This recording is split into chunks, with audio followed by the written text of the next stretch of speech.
Unraveling the Loud Mouth in English. Hello, everyone. Welcome back to our channel.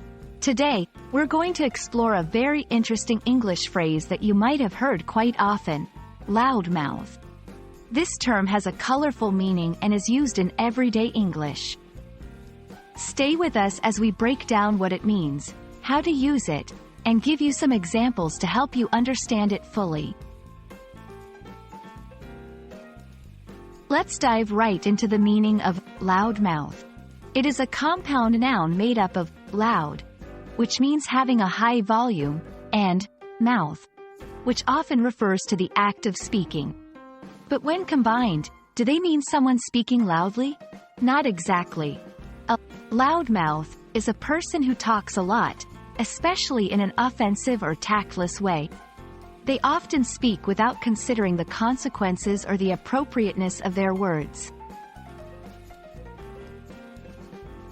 In English, calling someone a loudmouth is not a compliment.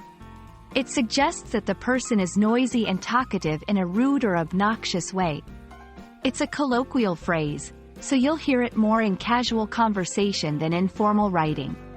You might use it when someone is being too outspoken about others' affairs or when someone reveals secrets by talking too much. To help you better understand how to use the phrase, let's look at some examples. Don't tell Karen your secrets. She's such a loud mouth. I wish he would stop being such a loud mouth at meetings. It's embarrassing. Our class has a few loud mouths who always dominate the conversation.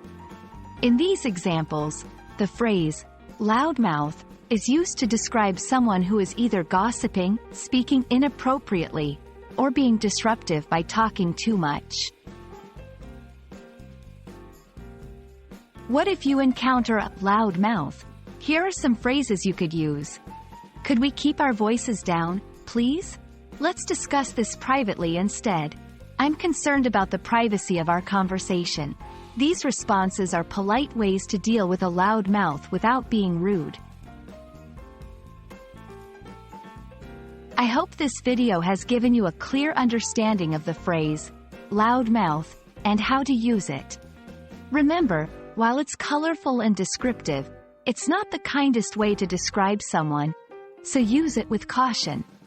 If you found this video helpful, please give it a thumbs up, and don't forget to subscribe for more English language tips. See you in the next video.